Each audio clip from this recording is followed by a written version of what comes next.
Nobody could stop his power. At 5 feet 3 inches, Tyrone Curtis Muggsy Bogues is the shortest NBA player ever.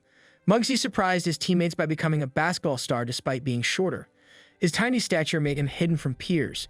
His exceptional court skills allowed him to perform feats that seemed impossible for someone his height. His defense against Michael Jordan, one of the best basketball players ever, was successful. Muggsy's relentless defense and incredible agility made him a deadly opponent during his basketball career, earning him respect and admiration from his colleagues. However, superstar life had its challenges. Muggsy had overcome several obstacles to become a popular favorite. He faced coach bullying, racism, and a roller coaster of hardships and achievements. After 2 failed pregnancies, Elaine Bogues gave birth to him on January 9, 1965. His extraordinary story began that day. A young guy named Tyrone was the Bogues family's miracle child. The family resided in Lafayette housing complexes in Baltimore, Maryland, a city known for its violence and low life expectancy, which was 20 years at the time. The Baltimore metropolitan region houses these projects. Tyrone was often exposed to drug use and violence as a child. One of Tyrone's worst childhood events occurred when he was 5. Tyrone and his sister Chiron heard a disturbance outside their home in the evening. After becoming curious, they ran to the basement to see what was happening. A violent argument was happening outside their apartment building, which was common in Baltimore's downtown. However, what followed was scary. A witness threw a rock into the melee, shattering a neighboring business window. Enraged by the destruction, the shop owner left with a loaded shotgun to avenge those involved. By the time the shopkeeper appeared, only the Bogues siblings were left. Under the false belief that they committed the crime, the shopkeeper shot 5-year-old Tyrone. After the shotgun burst, Tyrone was hospitalized, his life in danger. His life was threatened. Tyrone survived the dire situation miraculously. After emergency surgery, he recovered from buckshot injuries that missed his vital organs. Tyrone's outlook on life changed after being so close to death. The Bogues family became active in athletics to escape their dangerous environment. Tyrone got his first basketball at 3. He loved the game immediately and practiced ball handling for hours.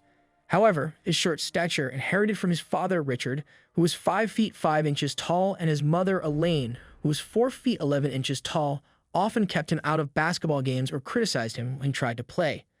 Despite this, his mother constantly encouraged him to follow his passion and not let others discourage him. She advised him, "Don't let them steal your joy. If you like basketball, play. Nobody is your life's expert. They don't know your heart size or self-capacity. Join the game by going out and playing." Muggsy's near-death experience gave him a new perspective on life and strengthened his desire. After being shot, he returned to the neighborhood and heard the same insults, but they had less impact. He remembered this after returning to the neighborhood. This encounter boosted his self-confidence and served him well throughout his life. His relentless defense and persistence on the court led other players to call him mugging them. This description led to his nickname, Muggsy. The epithet stuck and was popularized by the Bowery Boys, whose principal character was a short, vicious leader. Tyrone Muggsy Bogues would become one of the most revered basketball players due to his prowess, persistence, and nickname. As he improved his basketball skills, he faced both wins and struggles. Despite his rising judicial reputation, residing in Baltimore's inner city clouds his achievement. Muggsy's life was terribly touched by Baltimore's growing drug and violence problem. Young Muggsy's father, Richard Bogues, worked as a dock worker to support the family. Due to the weak economy and lack of possibilities, Richard was laid off along with many other Baltimore men. Richard sold drugs and robbed when Muggsy was 12 to support his family. This decision caused Richard to commit crimes and be imprisoned. Muggsy knew Richard's actions were driven by a desire to support his family while his father was in prison. Muggsy kept in touch with his father throughout his life, promising to help him liberate himself. Muggsy's basketball talents improved and he was accepted into Dunbar High School. He played with his best buddies, Reggie Williams, Reggie Lewis, and David Wingate, under strong, determined head coach Bob Wade. Coach Wade was known for his rigorous training sessions and pushing his players to their limits to prepare them for game day. Players have to do defensive workouts with bricks to build strength and stamina. This was one of his hardest drills. Wade believed that making his team's practices harder than the games would make the games easier. Muggsy believed that challenges were necessary for personal growth and success. Therefore, this approach resonated. For Muggsy, it was vital to endure through difficult situations to find the light at the end of the tunnel. Coach Wade saw Muggsy as a terrific athlete and natural leader who could motivate and lead any team to success, not a tall player. Thus, Muggsy was admired by his teammates as a leader and an extension of their coach on the court. His leadership was built on his ability to turn his height into his strength. Muggsy developed a mindset that allowed him to turn perceived flaws into powerful tools that set him apart. Muggsy helped Dunbar High School dominate high school basketball. Dunbar High School defeated all opponents and went 60-0 over Muggsy's 2 years. The squad won 2 state titles and Muggsy was named MVP. Reggie Williams, one of his best friends and teammates, was 6 feet 7 inches tall, making this an extraordinary achievement.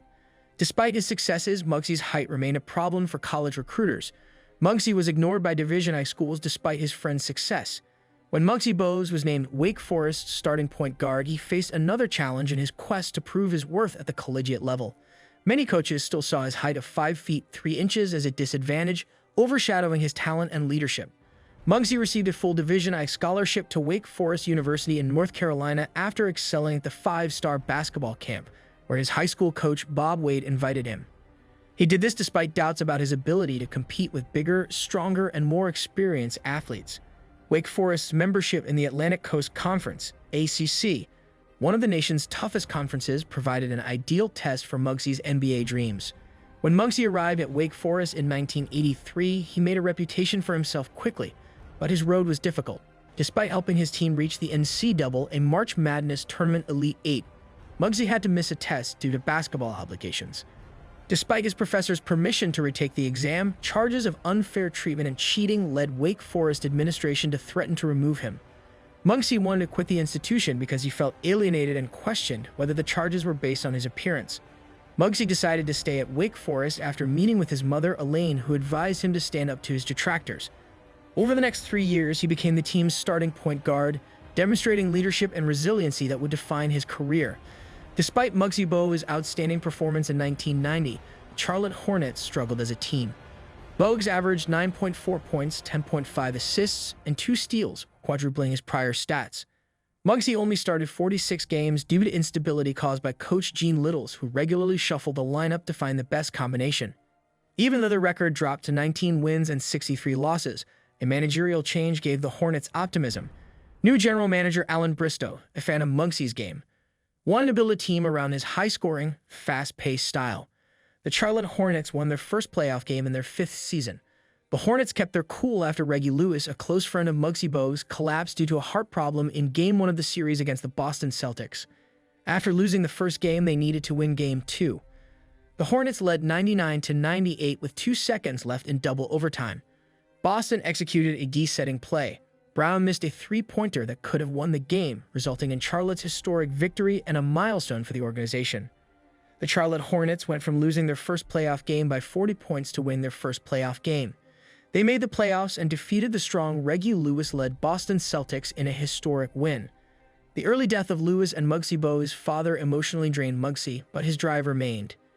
He averaged a double-double in the playoffs in 1994 to 1995, but the team missed the playoffs.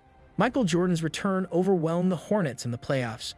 Despite injuries and skepticism from coaches and fans, Muggsy was traded to the Golden State Warriors, where he battled with the team's dynamics. After joining the Toronto Raptors, he mentored Tracy McGrady and Vince Carter. Muggsy retired early owing to personal issues, namely his mother's sickness. His impact will live on because his career showed that ingenuity and drive can overcome huge obstacles, inspiring many. Thanks for watching and subscribing channel.